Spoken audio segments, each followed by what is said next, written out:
So we actually have some extremely important things that we need to discuss regarding Social Security. Because lately, Social Security has been one of the main topics of discussion amongst lawmakers, and for good reason. Some want to see changes immediately, others don't. But here's what's happening. We are starting to see movement on what could be coming for Social Security recipients. And it actually isn't that bad. Now, I do want to be very clear. As far as an increase in benefits, there is likely not going to be any increase. This does not matter that President Biden has asked for this. It doesn't matter that he promised this when he was running for president. That doesn't matter. Because right now, there's one thing that lawmakers have to deal with, that is the debt ceiling. Now, here's what I can tell you.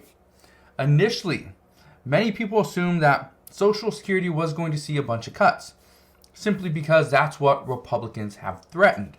But it honestly is not that simple. Cutting Social Security benefits would be a political nightmare for Republicans, and they know this. However, Democrats are pretty much calling them out and saying, go ahead, hold the debt ceiling hostage so that you can get your ask of cutting Social Security. But when it comes down to it, how many of you are actually going to vote in favor of that? Well, here's what I can tell you. Just yesterday, Senator Joe Manchin, he made multiple statements regarding Social Security and the debt ceiling, and these are extremely important. Now, when it comes to getting anything done, it has to go through the Senate. The Senate is actually a more important body than the House of Representatives, okay, in the term of passing bills, because the Senate is going to have more pull. Now, here's what I can tell you. Senator Joe Manchin, he recently, he's been one of the senators that's been more willing to work with the other side of the aisle, so Republicans, because he is a Democrat. And as long as the national debt is closely watched, he is all for it. Okay? So here's what he said the other day, and I quote, "We have to work together. It has to be bipartisan, and it has always been bipartisan as far as the debt ceiling. I think what we have to do is realize we have a problem. We have a debt problem." That is what he said just yesterday. Now, what does he propose we do? Does he propose we make cuts to Social Security? Do we increase the debt limit? Do we pay down debt? What do we do? How do we avoid this potential disaster? Well, Senator Joe Manchin stated he's already had multiple discussions with Speaker of the House Kevin McCarthy on a possible compromise. As of right now, he wants to vote on a package that includes a debt ceiling increase. So that's the first one. Okay? But he also wants to create a special commission to examine shoring up Social Security and the Medicare trust funds. So he wants to do that as well as increase the debt ceiling. But he also said that he wants to include another commission to reduce the U.S. debt. So the point of these commissions is to pretty much be a special counsel, right? And they are going to come up with ideas and ways for us to reduce the debt and to shore up Social Security and the Medicare trust funds. That's his plan. Now, Senator Joe Manchin said he also supports the Trust Act, which was proposed by Senator Mitt Romney out of Utah. Now, here's what we know. Because of this compromise, there's not going to be a cut to Social Security. We are not going to see an increase in benefits because, again, this is going to be a compromise, and Republicans do not want to see an increase. Democrats don't want to see any cuts.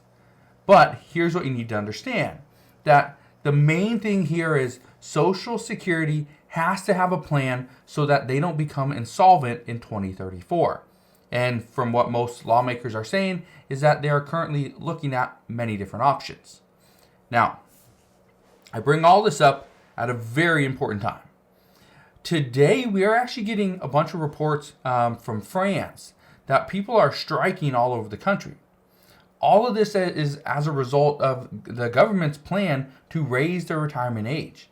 Now, according to experts, If we see something like this in the United States, if we see the federal government attempt to raise the full retirement age from 67 up to age 70, we could see strikes as well. We could see, the American people go on strike and hold up, bus lines and do stuff at the airports. And, there's a lot of, different ways we could go on strike. But just to show our displeasure in this idea. But again, the whole goal here is we have to do something before Social Security does become insolvent in about 11 years. So here's what I can tell you. There are a lot of discussions happening right now, but the main discussions are going to happen within the Senate. And the reason why I say this is because Republicans know they have the power in the House of Representatives. They have enough votes that they could pass something.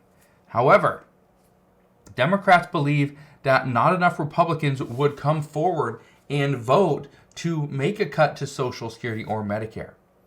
As a result, we will likely never see a vote to have cuts and hold up a debt ceiling. We're not going to see that vote because Republicans do not want to go on record voting for a cut.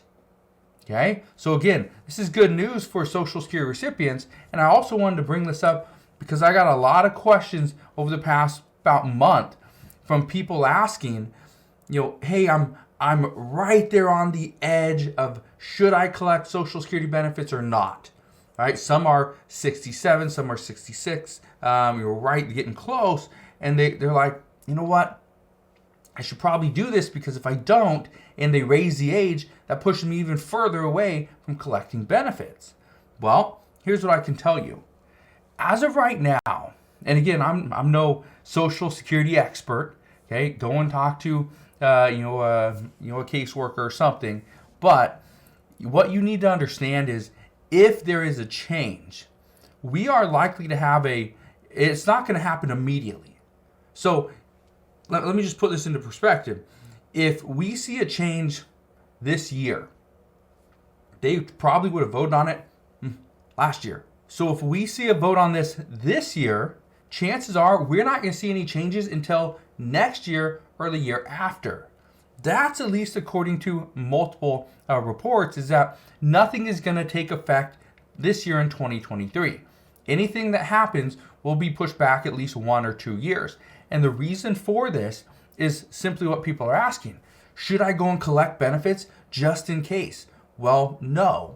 You probably don't need to, because the reports are indicating that if there's a change, it will happen in a future year, which would actually give you more time to go and plan as to whether or not you want to collect Social Security benefits or not. So that's what we know at this time. The one thing that I can tell you, though, is by not reducing Social Security, and I don't even just want to say Social Security, because there's a lot of different programs that go into our debt. But if we do not see a cut to Social Security this year, that means we will likely have to see a debt limit increase. And that is what the reports are indicating, that we are going to see an increase. However, there's going to be other provisions that are tied with it to try to bring down the debt eventually, try to lower our monthly costs, because again, we do pay a decent amount of money every single month. So we're going to see what happens moving forward, but what I know right now is the discussions are happening. This is big news, because this means that there's going to be something for Social Security happening very soon. It just depends which direction is it going to go. Is it going to be more beneficial, or is it going to be more of a negative thing? So as soon as I get more information on that, I promise I will bring you all the latest news and updates. Again, thank you guys for watching. Have a wonderful rest of your day. Consider subscribing, and I'll see you guys on the next one.